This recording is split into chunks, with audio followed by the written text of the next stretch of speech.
Nossa senhora, mas olha, comparativo. Fica feliz, fica... É. Eu...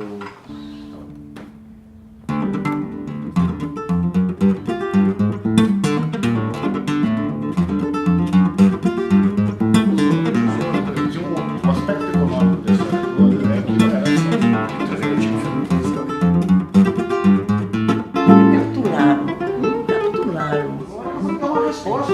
Não souberam uma resposta.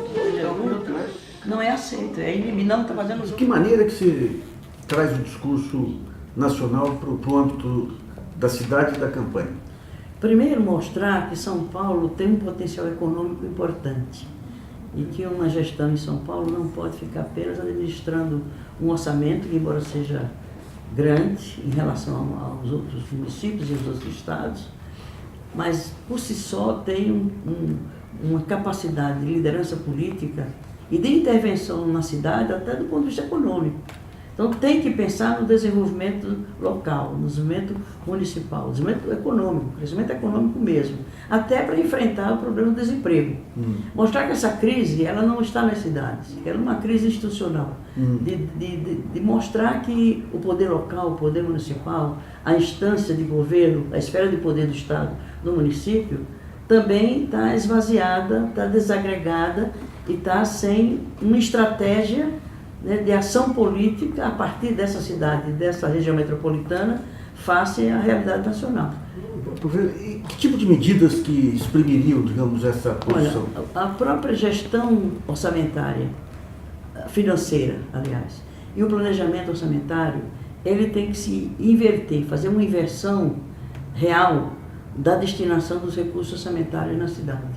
Analisando, por exemplo, o per capita orçamentário entre as regiões mais ricas e as regiões mais pobres, você percebe que há uma enorme injustiça e concentração em regiões que já têm toda uma infraestrutura, têm uma capacidade social contributiva maior e tem uma injustiça tributária, uma injustiça fiscal e tem uma injustiça social do ponto de vista da destinação desses recursos. Por exemplo, você pega uma região como Pinheiros, né, nos Jardins, que tem um per capita orçamentário de quase R$180 por ano, por pessoa. Você vai, por exemplo, a cidade de Tiradentes, lá na Zona Leste, uma região muito pobre, né, e particularmente aquele pedaço. Não chega a 80%, R$80 o per capita orçamentário daquela região. Portanto, há uma inversão. Por exemplo, temos que fazer essa inversão do ponto de vista de, corrigir essa enorme injustiça fiscal tributária que está na raiz disso, a crise social, a desigualdade social na cidade. Só para entender melhor, os nossos ouvintes também, telespectadores, que tipo de despesa que se tem, por exemplo, em Pinheiros? Porque quando você pega Jardins e Pinheiros, são regiões prontas. Agora, que tipo de despesa que não tem? Não propriamente de investimentos, né? Mas de manutenção dentro da cidade. Exceto o tratamento, a coleta e o tratamento do lixo, por exemplo, né? A expansão da área verde na região, a qualidade do transporte coletivo é de outra qualidade.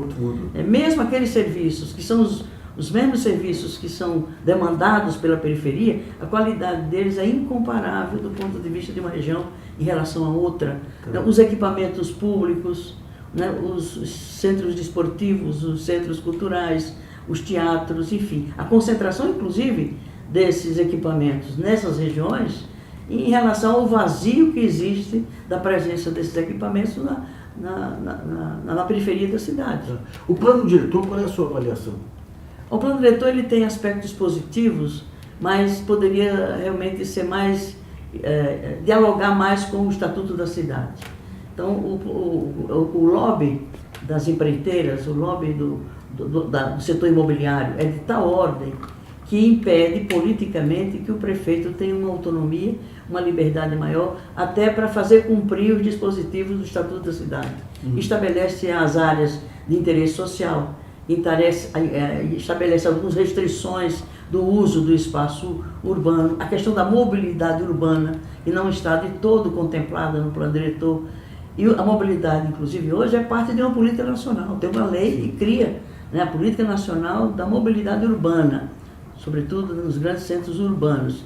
Isso cria um dever do Estado de estabelecer uma condição de mobilidade para além de uma região em relação a outra, mas a cidade como um todo, ela numa região metropolitana, né, fazendo com que os modais que compõem essas vias de uma cidade com esse nível de complexidade, né, e de demanda enorme que existe por esses serviços, e isso está ordenado no Estatuto da Cidade. E, no entanto, não tem sido uma referência, nem mesmo quando se planeja, quando se faz o plano diretor da cidade. Deixa eu entender. Tem o Estatuto e tem o plano diretor. O plano diretor teria que ter... O Estatuto foi montado como? Não, o Estatuto ele é uma lei antiga, né, foi fruto, inclusive, de um amplo debate com a sociedade, movimento por moradia, o movimento, né, pelo direito à habitação, que inclusive conseguiu incluir esse direito no artigo 6 da Constituição como direito social, assim como nós conseguimos recentemente o transporte como direito social, assim como a saúde, a educação, etc. Quer dizer, do ponto de vista normativo, do ponto de vista do marco legal, institucional, se avançou bastante. O Estatuto da Cidade já tem mais de 20 anos, agora, né, a Política Nacional de Mobilidade Urbana, tem o Estatuto das Metrópoles, que também é um novo marco constitucional legal. Uma cidade como São Paulo, a terceira maior cidade do mundo, uma referência para o mundo todo, tem um potencial do ponto de vista econômico, do ponto de vista científico, do ponto de vista tecnológico, do ponto de vista social, do ponto de vista cultural, né? Poderia estar na vanguarda, né, da realização plena desses marcos institucionais, desses marcos legais. Mas a cidade fica fazendo remendos nessa legislação, então é uma guerra no momento de se fechar, por exemplo, o plano plurianual, que estabelece metas para mais de um governo, enfim. O mesmo vale quando se pensa na lei de zoneamento, o plano diretor. Isso tudo está muito subordinado a uma lógica capitalista, privatista, rentista, e sem um amparo maior, né, numa discussão que contemple a diversidade dessa cidade. Cada região dessa, Luiz, é uma grande cidade. São 32 cidades dentro de uma só. São as 32 regiões administrativas. Como que a senhora vê a questão das subprefeituras? Como que deveria ser? Então, é lá que devem estar as decisões estratégicas no âmbito de cada região. Nós não pode pensar a cidade como um todo. Mesmo quando você estabelece uma política que é positiva, como, por exemplo, o ciclismo na cidade, né? É uma coisa positiva, mas pensada para a cidade como um todo não faz sentido. E quando você faz parcialmente um modal, sem ele dialogar e sem integrar-se aos outros modais, termina distorcendo a própria funcionalidade dessa medida. Então, a cidade tem que ser pensada de baixo para cima, a partir das peculiaridades, das características e das potencialidades de cada região. Portanto, a cidade tem que ser governada de baixo para cima, tem que ser planejada regionalmente e tem que ser gerenciada também, e aí tem que haver o empoderamento do espaço regional de governo, onde temos subprefeito ou a subprefeita, um conselho de representantes eleitos diretamente, portanto, sabe, e com um acúmulo de experiência. Por exemplo, até criar alternativa de sobrevivência na cidade, e vai para além de uma política assistencial, de Bolsa Família, de Bolsa isso também. Mas isso para um período pré-estabelecido, curto, e associando-se a isso, uma política de geração de trabalho e renda. E isso é possível fazer no âmbito regional. Mas como que a prefeitura pode atuar? Por exemplo, dando fomento, dando orientação técnica, sabe? Orientando de como organizar uma pequena cooperativa, uma pequena empresa. No caso de reciclagem, isso está ocorrendo. A reciclagem, mas numa escala não que cobre a cidade como um todo. E outra coisa, não só a coleta não é seletiva, porque não tem uma infraestrutura, não tem um aparato suficiente para assegurar que em todas as regiões da cidade isso se dê, porque isso tem custos, e o custo não pode ficar para as pessoas, para poder separar o lixo, a destinação desse lixo, né? Os aterros sanitários já estão esgotados, quer dizer, teria que intensificar a coleta e a reciclagem, para diminuir exatamente o volume de lixo, de resíduos sólidos na cidade, que é enorme, e que é fator de deterioração, de perda de qualidade, além dos outros aspectos que interferem na questão ambiental da cidade. Então, é empoderar a base da sociedade, que são as regiões administrativas, empoderar mesmo, seja planejando a ação de governo na região, seja executando o planejamento orçamentário, inclusive, e fazendo a gestão financeira. Não pode a gestão financeira se der no âmbito de uma Secretaria de Finanças. Então, você tem que fazer o orçamento já regionalizado, com fatias de orçamento, né, proporcional a cada região, tentando corrigir as distorções, ou seja, invertendo prioridades, e é lá que a execução deve se dar. E hoje nós temos os meios da internet, você pode fazer o cidadão acompanhar em tempo real as decisões estratégicas de governo, o acompanhamento de uma obra que foi contratada, os prazos dessa obra, a qualidade do serviço. Então, é aprofundar, radicalizar a participação cidadã na cidade. Como é que a senhora vê hoje os conselhos, de uma maneira geral, como que estão funcionando? Olha, eu tenho andado por aí, viu, Luiz, e tenho acompanhado muita queixa das pessoas. Tem conselho de mais e conselho de menos funcionando. Certo? Porque são apropriados, algumas pessoas se apropriam deles, porque não foi conquista, não foi fruto de conquista. E você sabe que quando a participação não é conquistada, ela é dada, é permitida, é concedida, é estabelecida como uma política, você não tem, do outro lado, o apelo pela participação. Não se tem clareza do que é, de fato, participar da gestão da cidade. Então, isso é tudo um processo educativo. Então, uma prefeitura também tem que ter uma preocupação, e aí é a política cultural que tem que ser a seiva, né, que permeie, que alimente todo o tecido de uma ação de governo da cidade dela. E a cultura nas suas várias expressões. O CEL, então, seria um ponto central? É um ponto importante. Só que os CELs, ele é um equipamento interessante. Não é caro tanto a construção, é caro, mas vale a pena a concepção. Mas o funcionamento é muito caro. E regiões que não têm ainda a rede pública de ensino fundamental atendida com um nível de qualidade razoável. Ainda tem déficit de vagas no ensino fundamental na cidade de São Paulo. Você admite, por exemplo, creche, já tem 300 mil crianças demandando creche e não tem creche. Então você faz um ótimo equipamento, né, com uma pluriprogramação, né, com espaços que permitem, né, nos finais de semana, não só durante os dias de atividade escolar formal, né, da comunidade ter acesso, mas nem isso não se dá, porque não tem aquela cultura de abertura e de apropriação por parte da cidadania de um equipamento que é seu e fazer daquilo algo que seja, inclusive, um espaço para expressar sua cultura, sua experiência específica. Cada região dessa é uma grande cidade, diferenciada, enfim. Então, enquanto a gente não tiver todo o ensino, a demanda do ensino fundamental e creche, em particular, atendida minimamente, dentro de horários que não sejam de tempo integral, mesmo que não seja diversidade de ações de governo no mesmo espaço, que é o ideal. Porém, muito custo dos CELs, face a uma demanda não atendida naquilo que é básico,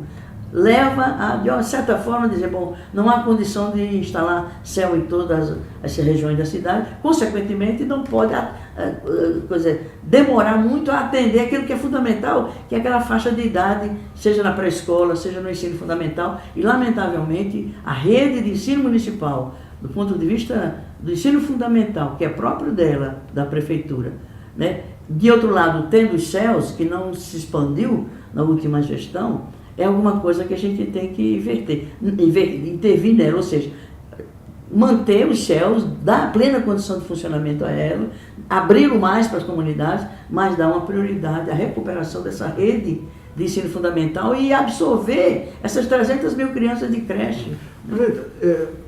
Na sua gestão tinha toda uma equipe que se formou, inclusive, na área municipal, trabalhando com a senhora. Depois veio a gestão Marta também, vem a Haddad.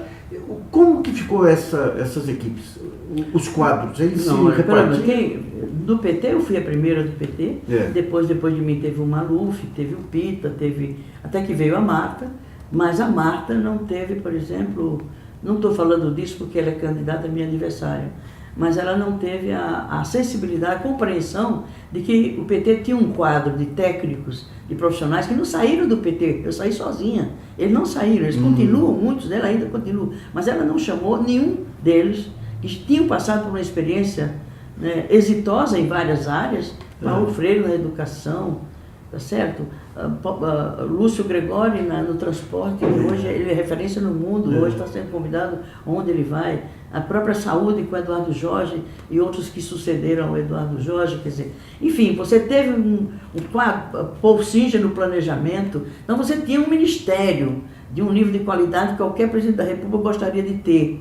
Portanto, você formou o nosso governo pessoas da academia, muita gente da academia, seja da USP, da PUC, da Unicamp, enfim, pessoas, quadros do PT, altamente qualificados, né, do ponto de vista acadêmico, teórico, com um compromisso político muito forte, muito preciso, incorporou a responsabilidade de ter oportunidade de governar a cidade, testar suas teses, tanto essa que tem vários teses, livros, publicações feitas pelo nosso secretariado. E ninguém, absolutamente ninguém do nosso governo foi lembrado de ser convidado. Eu não digo para o Ministério, nem isso foi, né? Nem mesmo para a prefeitura do PT seguinte, né, teve a inteligência de perceber que isso era bom, não só para o PT, mas para a cidade, para as esquerdas. Então foi um desperdício de pessoas. Essas pessoas estão vindo agora com uma possível campanha de candidatura, estão vindo para gestar propostas à luz daquela experiência, não no sentido de repetir os acertos de 25 anos atrás, mas de ter como referência e projetar para uma cidade que já foi profundamente impactada nesses anos todos, até pela revolução tecnológica, a revolução da informática, a revolução da internet, enfim, é uma outra cidade, né?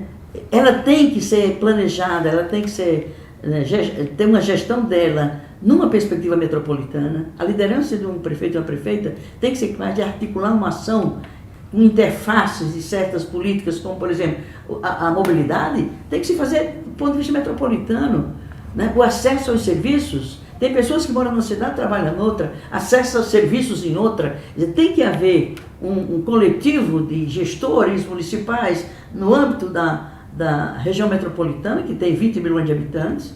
E como nós criamos, eu, Arthur Vigílio, Pimenta da Veiga e o Alencar do Rio de Janeiro, que eram os prefeitos de partidos do nosso campo, e construímos a lei, a Frente Nacional de Prefeitos, que ainda existe, que é um instrumento político. Eu lembro da construção. Então, ela existe ainda, é um instrumento importante, mas não tem a liderança política capaz de, por exemplo, se eu me elejo, eu vou procurar criar uma Frente Nacional de Prefeitos em âmbito metropolitano e vou dar força e retomar minha participação na Frente Nacional de Prefeitos como instrumentos que vão te dar força política para demandar, para garantir demandas que são do interesse da cidade, da região metropolitana. Portanto, uma visão mais estratégica da cidade e pensar São Paulo, Luiz, não numa perspectiva de 4 anos, 8 anos, de décadas, com metas de 1 ano, 2 anos, 4 anos. Como é que você vai ver nas políticas de minorias? O que teria que ser mudado nas políticas? Temos que ter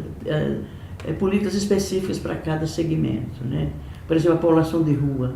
Esse é um desafio enorme e é uma incompetência dos governantes de não conseguirem resolver o problema de 12 mil pessoas numa cidade que é o 5º, aliás, o 5º orçamento do país. Mas o que se alega é que muita gente de população de rua não se adapta a uma... Porque a solução não é albergue. Tá. E o albergue, ele desagrega até mesmo um núcleo familiar, mas você tem muita gente com empobrecimento, com a perda de emprego, você tem famílias inteiras na rua. Então o albergue impede que a família vá junto, o marido, a mulher, o filho, e o cachorrinho. Tem pessoas que só tem o cachorrinho como afeto, como companhia. Ele não pode, então ele prefere ficar no frio, morrer de frio, porque os albergues não são humanos. O que seria a alternativa? Tem a alternativa habitacional, né? Tem uma habitação adequada e isso a prefeitura tem condições de viabilizar para quem está na rua porque não tem moradia, né? Para quem está na rua porque não tem emprego, para quem está na rua porque tem problema de saúde mental, tem o alcoolismo. Não pode ter uma solução única para um coletivo mesmo de 12 mil pessoas, mas tem que agrupar essas pessoas nas regiões e buscar soluções nas regiões, seja do ponto de vista de moradia, do ponto de vista de trabalho, não de emprego, evidentemente, geração de renda, né? Seja de tratamento daqueles que precisam de um tratamento específico, especializado, e isso muito em consenso com eles também, viu? Você vir com a polícia, vir com o poder do Estado, né, determinar o que aquela pessoa deve fazer, não dá certo. A sua eleição lá atrás foi uma explosão da juventude também aí, que na época o país estava meio casmurro aí. Eu lembro as minhas filhas mais velhas que eram, claro, que era na época aquela festa que hoje a gente vê, né? Foi uma primavera. Foi né? a primavera. Hoje a gente vê a cidade, quer dizer, esse clima de ódio permeando aí muito o Brasil e muito São Paulo. Cadê a rapaziada? Pois é, foram os desvios que os políticos cometeram ao longo dessas décadas, né, que não servem mais como referência para a juventude, que termina confundindo política com políticos. Né, os maus políticos, a má prática política. Mas vamos pegar um problema que a senhora teve lá, que o prefeito Haddad tem também aqui, que é o embate com outras instituições. Eu lembro quando o Tribunal de Contas do Estado, do município, fez aquele carnaval. Eu tinha até meu programa na TV Gazeta, a gente fez uma conclamação que era um abuso e me ligou o Mário Amato, concordando que era um abuso, e até ele, que era o presidente da Fiesp, foi dar apoio lá na... Foi. Mas esse negócio do Ministério Público, Tribunal de Contas, no caso aqui, o Tribunal de Justiça que impediu aquele reajuste do IPTU, como não, que tratar? Isso é uma determinação que a gente tem que conviver com ela para tentar interromper. Por exemplo, desde o meu governo, né, Luiz, eu tinha minoria na Câmara os 4 anos, porque para eu ter maioria, eu tinha que ter feito concessões éticas. E aí a direita faz melhor. A direita não tem escrúpulo, está no poder há 500 anos, então faz muito bem essas coisas, da forma como, lamentavelmente, as coisas ocorrem. Mas o que é? Que a governabilidade não pode passar apenas pela relação executivo-legislativo. Se ficar o executivo refém, isso aconteceu no nível federal com a Dilma, com o próprio Lula, refém de uma base congressual que vai de A a Z no espectro político e ideológico, não é partidário, porque a relação do governo com o Congresso não se dá com o partido, é cada um. É o fisiologismo da sua expressão. O que explica esse conservadorismo entranhado do Congresso, que ficou nítido na votação do impeachment? É porque não houve ruptura político-ideológica da ditadura para o regime democrático. Tanto é que os que sustentaram a ditadura, promoveram a ditadura, estiveram no governo o tempo todo, do Lula, da Dilma, então não houve ruptura. Então aquela juventude que veio, né, construindo uma nova alternativa, um outro espaço político, né, o Partido dos Trabalhadores, nem era aquela esquerda tradicional, porque ela já não dava conta dos anseios da juventude. Nós nascemos ali, nas portas de fábrica, nos sindicatos, na periferia dos grandes centros urbanos, na luta da terra no campo. Foi um florescimento, né, da política e com muita juventude. Hoje a juventude está buscando, né, motivos, estímulos e sonhos e utopias, né? Então, e aí, Nassif, essa campanha, pelo menos do ponto de vista da nossa estratégia de campanha, nós temos feito dezenas de rodas de conversa, feita na casa das pessoas. Pessoas convidam os seus amigos do prédio, da região e de seu local de trabalho, se reúnem 50, 60 pessoas para discutir não a campanha, não a candidatura, não a próxima eleição, mas discutir política. Os que fizeram política no passado, que estão desencantados, estão infelizes, né, estão sem sonhos, estão se reencantando. E os que nunca fizeram isso, a juventude, está se encantando. Então, esse processo, pelo menos da nossa parte, está servindo muito isso. Então, está vindo muito jovem, muito se interessando de novo pela política. Sabe que política não é partido, ou pelo menos esses que estão aí, muito menos políticos com essa prática. Então, isso é um processo cultural, pedagógico, de educação política, que é processo. Não se realiza, não se cumpre numa eleição, muito menos nem numa eleição, nem num governo de 4 anos, mas tem que estar na base de qualquer disputa política, que se faça com forças que querem mudanças estruturais na sociedade, mudanças de fato, para além de questões eleitorais. E isso é tempo, é processo, mas é um processo que se precipita e que se acelera por esses meios fantásticos de comunicação de massa. Está no cerne dessa tarefa, dessa empreitada que está posta para nós no nosso campo, esse desafio. Que tem que ir para além de disputar votos, de conquistar mandatos e de realmente reencantar-se, ou reencantar as pessoas pela política. Por exemplo, falando de reencantar... Aos que já se foram. Há pessoas da época que foram militantes. Mas eu queria falar de um outro poder que está renascendo aí, graças ao Papa argentino.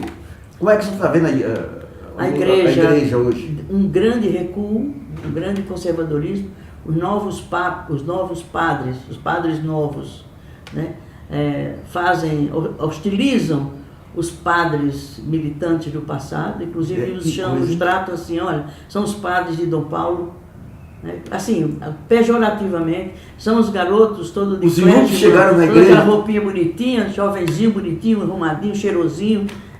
E aí, então, imagina o padre lá, padre Ticão lá na Zona Leste, padre Jaime lá na Zona Sul, outro tanto lá em Pirituba, Perus, já estão de cabelos brancos como os meus, mas continuam sonhando e ajudando o povo a fazer a igreja. Os jovens do são povo, iupes também, que nem... O Papa Francisco deve estar sofrendo horrores. O Papa Francisco deve estar sofrendo horrores, né? Com essa cabeça que ele tem, né? Com esse profetismo que ele trouxe, que ele traz, sabe? O João 23 conseguiu, né? Fazer aquela revolução. E sem ter o charme aqui do Papa Francisco. Exatamente. Então, é parte da crise. Muitas dessas questões que você levanta são parte dessa crise. Quando a gente pega os jovens procuradores, os jovens técnicos do Tribunal de Contas, os jovens policiais federais e os jovens padres, é tudo a mesma classe média internacionalista. O conservadorismo, que coisa, hein? Né? O fundamentalismo é um risco. Nós estamos sofrendo um grande risco, né, de um poder inspirado no fundamentalismo religioso, sabe, retrógrado.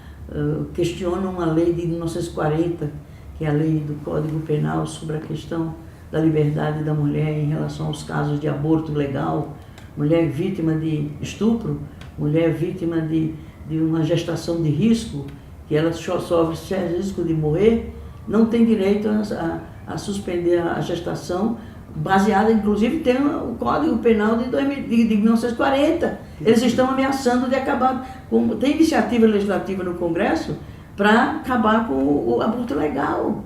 É um absurdo, é um retrocesso, sabe? Então, é algo realmente assustador.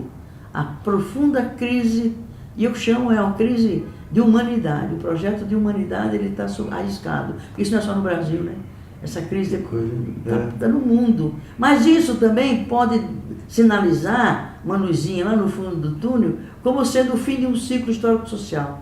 E o ciclo histórico-social, ele retoma um outro ciclo num outro patamar, dentro da espiral dialética da história. Então, quem sabe, a gente está no fim de um ciclo. A transição, transição é que é dura. Né? Você diz, não morreu, não nasceu, e tem uma transição, uma escuridão muito grande, né? Numa insegurança enorme, uma falta de luz, né? Para você dar lá no fundo tem. E essa meninada jovem demais, que tem que se perceber como agente, e são eles ou não terá agentes para fazer esse... Os secundaristas aí deram uma lição de um amadurecimento. Derrubaram o secretário de Educação em São Paulo. E com um amadurecimento, com um amor pela escola. Aquela luta que fizeram contra a tarifa de ônibus, né? Contra o governador, contra o prefeito, e ganharam a parada. E continuam lutando pela tarifa zero. Não se vingou naquele tempo, eles continuam tendo um movimento e fazendo jornadas. A jornada de 2013 veio inspirada pela luta pela tarifa zero. Então não dá para a gente desacreditar e desanimar. Inclusive eu digo, o desânimo, desalento, a desesperança é conservador, são conservadores. Porque nos desmobiliza, nos coloca no individual. Não consigo fazer individual, você não vai para canto nenhum, não muda coisa nenhuma. Né? Mas a esperança é uma energia que te contagia, é um vírus. O vírus do bem. A esperança é isso. E isso, contagia qualquer um, e o contágio gera energia, movimento, e movimento gera ação, e a ação gera mudança. Isso aí, professor. Muito bom. Entendeu, menino? Obrigada, viu? Obrigado, senhor. E a Eugênia, tá bem? Tá firme. Deu pra dar uma assim. A esquerda vai fazer uma baita autocrítica aí. E trazer o time fazendo coisas que eu... Bom, no advento aí da nova sociedade de massas, aí da inclusão, da nova classe C, o Data Popular se firmou como principal instituto de pesquisas sobre esse tema aí dos novos consumidores. E, recentemente, o Renato Meirelles, que era o cérebro do Data Popular, saiu para montar um novo instituto, que vai chamar Locomotiva. Instituto Locomotiva. Renato, o que te levou a essa virada aí? Olha, eu tenho há muito tempo a gente faz pesquisas olhando para todos o total da população brasileira, todas as classes, né? E o que a gente começou a ver é que os recortes de classe estavam fazendo cada vez menos sentido nas diferenças de opiniões, hábitos e atitudes dos brasileiros. A gente vê que, por exemplo, para alguns assuntos, o recorte de idade faz muito mais sentido do que o recorte de classe econômica. Por que isso acontece na CIF? Porque nos últimos 10 anos, o Brasil mudou muito. Nos últimos 10 anos, eu passei a ter quase 10 milhões de universitários a mais. Eu tive 45 milhões de pessoas que melhoraram de renda. Eu tenho 52 milhões de internautas a mais em apenas uma década.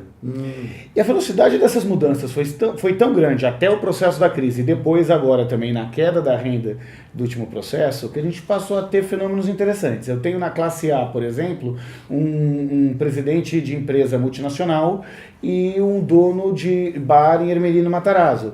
Eu tenho na classe C um professor de ensino médio e um profissional da construção civil. Nada contra uma profissão ou a outra, mas são profissões que têm um capital cultural, um capital social completamente diferente. Então, ficou claro que bolso não explicava mais cabeça. E como eu tenho um vício de caráter horrível, de não conseguir fazer coisas que eu não acredito mais, não dava para permanecer no instituto de pesquisa que segmentava a população brasileira por renda. Essa questão socioeconômica continua padrão? Porque eu lembro uma vez na TV Cultura que fizeram um estudo lá sobre classes, um estudo socioeconômico. Chegaram à conclusão que a maior parte dos telespectadores era de classe C. Mas eram os letrados que eram motoristas de táxi, os letrados que eram professores, e mudaram toda a programação, arrebentaram com a programação da cultura, achando que classe C equivalia homogeneamente ao pessoal de baixo nível intelectual. O que a gente vê, e aí não tem absolutamente nenhum juízo de valor entre as classes, é que como mudanças econômicas ocorreram numa velocidade muito maior do que, por exemplo, o acesso à educação, que melhorou muito, mas não na mesma velocidade que antes, a questão do capital cultural e do capital social passa a ser mais importante para entender o hábito dessas pessoas. Então a gente tem hoje, por exemplo, na classe A e B, 50% de pessoas que fazem parte da primeira geração de universitários da família. O pai não era da classe A e B, a mãe não era da classe A e B, mas ele é. Eu tenho 2/3 da classe A e B, eu estou falando dos 25% mais ricos do país, que não tem curso superior. Olha só.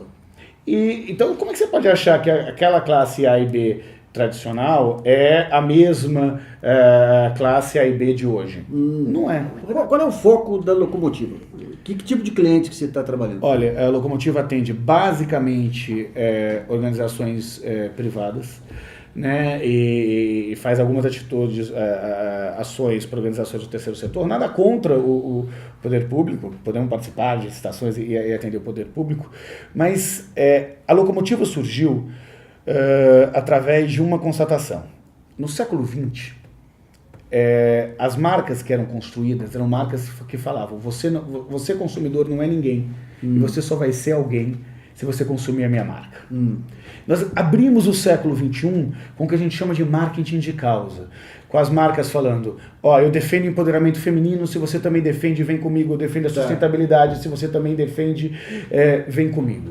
Só que agora, com o avanço do século XXI e a democratização da internet, o poder mudou de mão. O consumidor não quer uma marca que diga o que ele tem que fazer. Quem é o protagonista é o próprio consumidor e é o próprio cidadão. Talvez a representação estética disso seja o selfie, né, em que ele quer se ver como protagonista de cada fotografia que está sendo colocada. E a gente chama isso de marketing de identidade.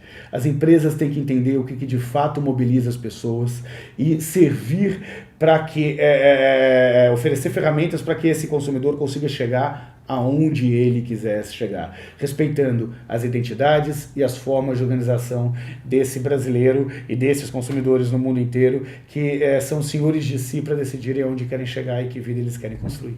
Renato, esse fato, hoje você tem uma geração que tem mais conhecimento que a geração anterior. Sem dúvida nenhuma. Isso aí é um fenômeno que ocorre a cada mudança geracional ou é um fenômeno típico aí dessa sociedade da informação? São as duas coisas. Você tem, ao longo da nossa história, em geral, com exceção de períodos de guerra, ou de catástrofes climáticas, um upgrade no nível médio de escolaridade. Eu tenho cada vez mais gente estudando mais do que os pais.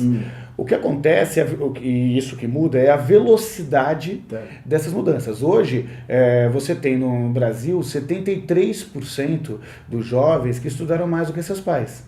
E isso é maior conforme a renda diminui. Ou seja, a universalização do ensino pegou mais fortemente essa geração que durante o período do Lula passou a ter acesso à universalização do ensino médio e ao ensino superior. E esse pessoal, eles atingem um grau de conhecimento maior que o pai ainda na adolescência. Exatamente. Assim que eles vão para o ensino médio, hoje, em geral, eles já têm uma escolaridade maior do que os pais. Um outro fenômeno que fez com que crescesse a velocidade do acesso ao conhecimento é a internet. A internet é um fenômeno muito recente no Brasil. Né? Se eu tenho mais de 50 milhões de pessoas que passaram a acessar a internet na última década, isso praticamente não existia nas gerações passadas. E a internet tem um conjunto de efeitos colaterais, alguns de acesso ao conhecimento, outros da polarização de opinião, outro é de poder ter acesso a um repertório maior de informações que antes era restrito. Eu estava outro dia conversando com uma conhecida que tem restaurante aqui em São Paulo, tem em Fortaleza. Ela disse que no restaurante dela, os mais velhos têm a imagem do Lula de uma forma muito forte, agradecimento, e os mais novos não têm nenhuma ligação, nem de afinidade e nem de reconhecimento. Isso aí é explicado por esse fenômeno aí? Sem dúvida nenhuma. O que imagina que na geração que tem mais de 50 anos de idade, você tem metade dos brasileiros que em algum momento já faltou dinheiro para comprar comida. Tá. Quando você tem você pega a geração até 15, 20 anos de idade, esse número não chega a 20%. Ou seja, a memória de um passado de restrição é muito maior entre os mais velhos do que entre os mais novos. E como que o processo de crescimento da economia é um processo que efetivamente aconteceu no período Lula, né? A última lembrança de um período de que a vida melhorou, que essas pessoas têm, se deve ao governo do presidente Lula. Os mais jovens não têm esse passado de restrição e, portanto, não têm uma régua de comparação que os mais velhos têm. É que explica o estado de bem-estar social europeu sendo no pós-guerra e o desmonte agora, porque essa memória antiga vai... Excelente analogia. Você tem uma nova geração que não tem as mesmas referências que as gerações anteriores têm. Mas vamos entender que isso não é apenas culpa de uma questão geracional. Isso é o quanto que os governantes foram incapazes de construir um modelo de Estado que fizesse sentido para as novas gerações que estavam surgindo. É isso. E isso que explica também que nas manifestações pró-impeachment você tem muita classe, pessoas que não eram da classe média tradicional. Olha, a gente fez uma análise muito criteriosa com os dados do Datafolha sobre o perfil dos manifestantes. E depois, já na locomotiva, entendemos um pouco o perfil das pessoas que de alguma forma, se manifestaram contra a corrupção, seja no universo virtual, seja nas passeatas propriamente dita.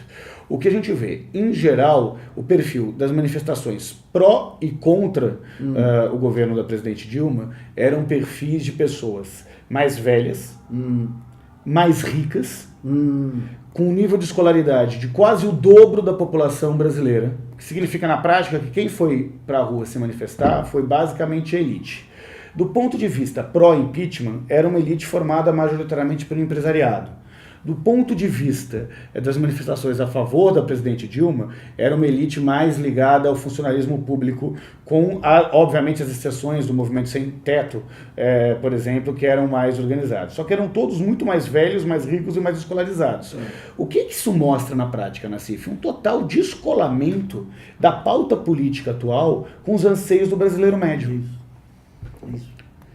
O que mostra um distanciamento que eles têm com a política. A falta que a gente tem hoje é uma falta de perspectiva. E daí está ligado, digamos, a esse ativismo que as redes sociais permitem e o enrijecimento das formas tradicionais e o fechamento dos partidos políticos tradicionais. Eu não tenho dúvida nenhuma que os partidos políticos tradicionais ou vão se reinventar ou vão morrer de maduro. Né? As pessoas falam, Renato, todo mundo está falando sobre a política hoje, significa que existe um fortalecimento da participação política das pessoas? Eu diria que não.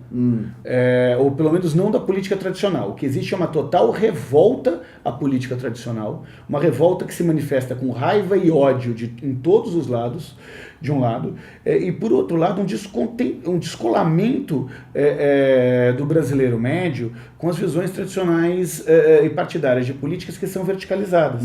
Isso não quer dizer que as pessoas não estão se interessando por política, elas estão se interessando pelos movimentos relacionados à sustentabilidade, pelo movimento feminista, por movimentos que se organizam de alguma forma por geração de igualdade de oportunidades, mas por movimentos que sempre foram vistos como movimentos secundários pelos partidos políticos tradicionais. Então, daí a gente vê um paradoxo que ocorre, que você tem os coletivos hoje que tem, digamos, os coletivos e os movimentos sociais que têm a primazia aí dessa... Mas, por exemplo, você vê no caso da Marina Silva, você tinha ela conseguiu, naquele primeiro momento, lá, atrair um monte de coletivos em defesa de direitos individuais, de direitos de minoria e tudo mais. Tudo isso aqui pressupõe mais Estado, que é o Estado que consegue fortalecer os mais fracos. Daí, quando entrava a parte econômica, que era o Eduardo Gianetti, era o Estado mínimo. Então, o que a gente percebe, como sair desse dilema, que você tem todo um modelo aqui que tem que estar imbricado entre si. Né? Tem que ter um modelo econômico que dê sustentação aos modelos, aos coletivos, aos movimentos. Não é um modelo econômico, é um modelo de Estado. Né? A questão básica, e isso é uma dificuldade que tanto a esquerda quanto a direita estão tendo de compreender esse novo momento, é que as pessoas, em geral, enxergam a esquerda como defende um Estado grande, na visão da direita, inchado, e a direita defende um Estado mais enxuto, na visão da esquerda, que interfere pouco na promoção de igualdade de oportunidades. E a população não entende nada de esquerda e direita, não quer saber disso, claro. Ela quer um Estado que funcione e que esteja presente. O que a gente tem visto nas nossas pesquisas é que o termo que melhor se adequa sobre o papel do Estado é um Estado vigoroso. O que é um Estado vigoroso? É um Estado que efetivamente está presente na vida das pessoas, seja regulando, seja promovendo um processo de igualdade de oportunidades. Por que eu estou dizendo isso? Porque, por exemplo, você pega um dos maiores programas feitos no mundo de inclusão no ensino superior, que é o ProUni, é um programa do Estado que, nesse caso, foi operado pela iniciativa privada. Pela visão, e foi feito pelo presidente Lula, assim, pela visão tradicional de esquerda ou direita, seria um programa completamente liberal, né? Nesse sentido. E não foi isso que aconteceu, isso trouxe resultados fantásticos para a universalização do ensino. Só que enquanto a esquerda não entender efetivamente a importância de ter um Estado eficiente, que nada mais é do que honrar o dinheiro que é público, e a direita não compreender que para a maioria da população a função primária do Estado é fazer com que, eu vou falar uma coisa polêmica agora, radicalizar a meritocracia, tá? Eles não vão entender. Por que radicalizar a meritocracia é isso que a esquerda não entende? Porque a meritocracia de verdade só existe quando todos largam do mesmo lugar. Isso. Né? Só existem quando todos têm acesso à educação de qualidade, quando todos têm acesso a um prato de comida, quando todos têm acesso a um serviço de saúde decente e à cultura. Então, ao invés de brigar contra o falso discurso da meritocracia, daqueles que sempre tiveram mais oportunidades do que os mais pobres, a esquerda poderia simplesmente entender o seguinte: meu amigo, qual é o mérito de alguém que numa corrida de 100 metros larga 50 metros na frente? Isso. A pessoa pode chegar aonde quiser chegar, mas o Estado tem que promover com que a largada seja a mesma. Então, mas quando você olha o jogo político hoje, quando você pega os liberais dos anos 90, a ideia era essa. Você tem que dar educação, saúde, permitir. Hoje, a gente vê uma articulação de direita hoje que pretende, através desses limites nominais aos gastos, aí praticamente arrebentar com gastos públicos aí também. A pergunta que... A resposta que eu posso dar para esse tipo de pergunta é uma outra pergunta. É para perguntar para qualquer pai de família se educação tem preço. É para perguntar para qualquer pai de família se ele colocaria um teto do quanto que ele vai gastar para garantir a saúde do seu filho. Essa resposta é óbvia. É isso. Essa resposta é óbvia. E tem coisas que não tem que ter teto. Agora, isso não pode servir para sustentar a total ineficiência que o serviço público oferece hoje. Né? Porque muitas vezes, como desculpa para não resolver a ineficiência, fala, não, o Estado tem que estar presente. A questão não é se o Estado tem que estar presente ou não tem que estar presente. A questão é se esse dinheiro vai ser gasto com eficiência ou se vai ter o conjunto de desperdícios que existe. Você vê que essa questão do Estado, mesmo nos serviços privatizados, que o Estado deveria exercer uma regulação, você teve um fracasso total. Telefonia, setor elétrico aí, Claro. é um fracasso total da própria regulação também. Então, bom, no fundo, o que você está falando é o seguinte, você tem que... Porque quando veio o governo Fernando Henrique, lá atrás, você tinha um discurso desse do Estado eficiente, tinha que ser um Estado eficiente, daí, o que você observa? Vem uma desregulação do Estado, essa desregulação cria um conjunto de novos campeões e você radicaliza. Uhum. Daí vem o governo Lula, consegue durante um período manter esse meio termo virtuoso aí, daí é bem sucedido em 2008, vem o governo Dilma e radicaliza na outra direção. Por que esses movimentos tão radicais de lado a lado? Isso aí em países mais maduros, você tem formas de segurar essas radicalizações? Porque no fundo a bandeira inicial, você entra derrubando os vícios do modelo anterior. Claro. É bem sucedido numa primeira etapa e radicaliza os seus vícios. E isso produz periodicamente crises brabas aqui, tanto o governo Fernando Henrique quanto agora. Né? O que a gente vê é que o bom senso, infelizmente, não tem permeado a política brasileira. A discussão que tem que ser feita é, efetivamente, o que é o melhor que é ser feito para oferecer algo de bom para quem mais precisa.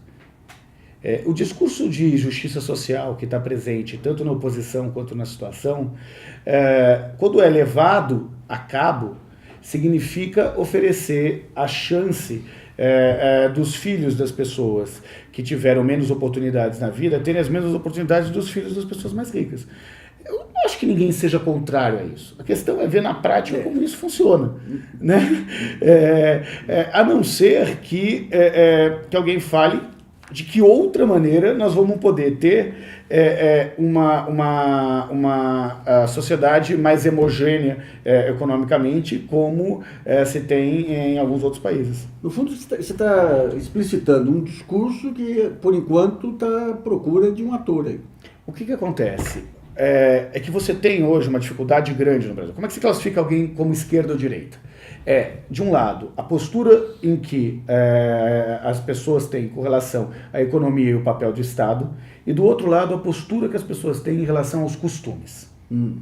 No Brasil, o que acontece é que, em geral, a sociedade brasileira é a direita do ponto de vista dos costumes e a esquerda do ponto de vista sobre a função do Estado. E isso vai se alterando ao longo do tempo. Né? Então você tem muita gente ainda que defende pena de morte, muita gente que é contra a união civil entre pessoas do mesmo sexo, mas que defende, uma grande maioria das pessoas que defende um Estado presente, um Estado atuante com educação gratuita e de qualidade, com saúde gratuita e de qualidade. 1, E2, E3, E4, E5.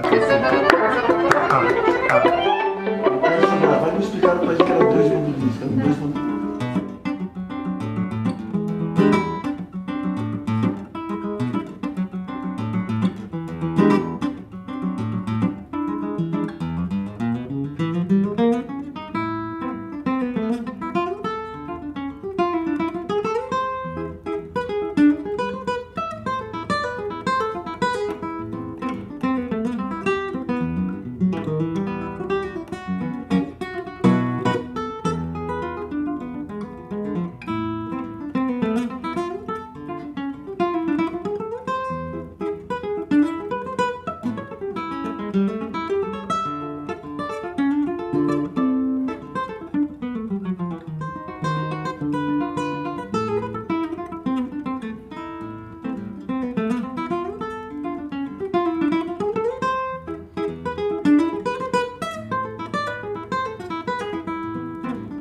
Esse aí, que informação que você colocou nessa faixa? Essa também ficou de trio. De trio? Aí a gente faz umas gracinhas, né? Faz a introdução, né? Meio funkeadinha assim. Só brincar um pouquinho com o Dilemma. Bom, nos anos 90, depois da fase Baden-Powell, 3 violonistas se destacaram no cenário musical brasileiro aí, né? O Rafael Rabelo, o Ulisses Rocha e o Marco Pereira, que desde o início mostrou uma enorme versatilidade aí, a partir de uma formação erudita com o mestre Isaías Sávio. É o nosso entrevistado de hoje na sala de visita. Mas fala um pouquinho primeiro desse seu início com o professor Isaías Sávio. Eu sempre tive uma dúvida em relação ao professor Sávio, que eu conheci pessoalmente. Sim. Eu não sabia se ele era um grande professor de técnica ou se era um grande professor de alma. Olha, eu sabia no que ele era melhor, viu? O Sávio tinha uma coisa muito interessante, que a sensação que eu guardo dele, assim, a lembrança, ele não perdia tempo com muita bobagem, né? E eu me lembro na época, o negócio da música clássica em geral, né? Tem muito aquela coisa das análises profundas, dos motivos, de não sei o que, das formas e tal. O Goethe lá com a filosofia. E o Sávio era uma coisa mais espontânea, assim, não que ele não conhecesse, não soubesse, sabia tudo, né? Mas ele ia direto na expressão, era o que contava mais para ele, né? E foi um grande incentivador, né? Mais do que tudo, assim. O Sávio, ele botava pilha na gente, né? Era isso isso que era uma coisa muito legal dele como mestre, né? Porque às vezes eu conheço, não vou citar nomes, é claro, mas conheço vários professores de violão que os alunos não tocam, né? São travados e tal, não sei o quê. E o Sávio era o contrário, ele botava a gente para tocar. O primeiro concerto da minha vida aconteceu graças ao empenho do Sávio, né? Que na época fez um projeto lá no MASP, na sala do MASP, e com alguns os alunos que ele selecionou, enfim, o pessoal que estava no nível melhor, e fizemos concerto. Eu me lembro que eu fiz um concerto, foi bem sucedido, tive uma crítica maravilhosa do Caldeira Filho. Aí logo o concerto já rendeu uma excelente crítica. E você, nesse CD, você pega os hits dele ou você conseguiu levantar alguma mais inédita? Olha, tem algumas, claro, tem os hits que não dá pra... Não tem jeito, pra descansar, né? Magoado e tal, não sei o quê. Magoado você faz com violão? Como é que é? O Magoado você faz com violão só? Não, o Magoado eu gravei de trio. De trio? Com violão, baixo e bateria. Baixo acústico e bateria. Bateria? Foi gravado assim no disco. Baixo acústico? Também foi. Essa aí ficou meio... Mas o baixo fazendo o segundo violão? Na verdade não tem essa cara, né? Daquele contorno das baixarias, né? Ficou, a harmonia também muda um pouquinho, né? Porque ela ficou...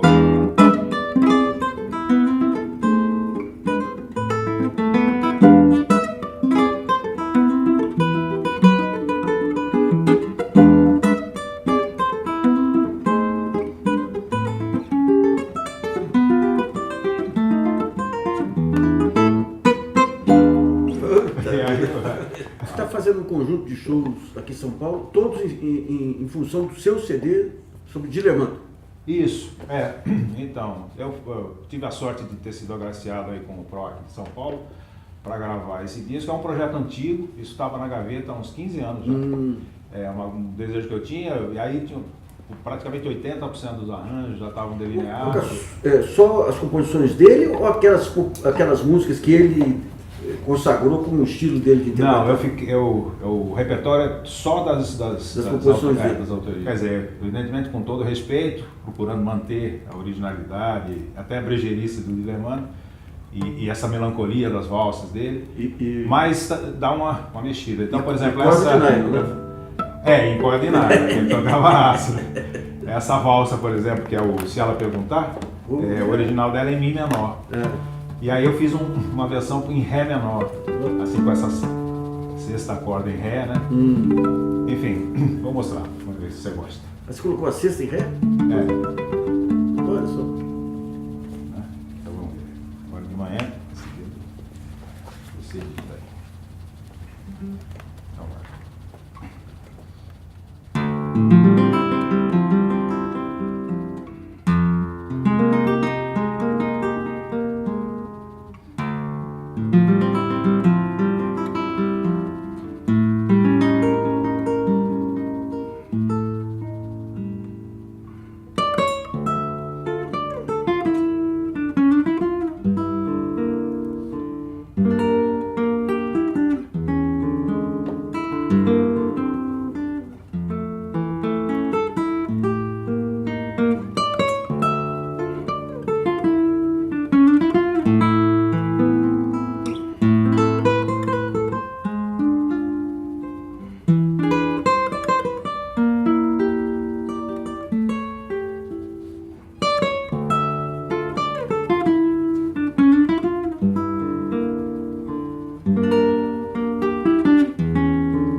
Já não fazem mais. Eu falo, pelo menos, Tocante, velho.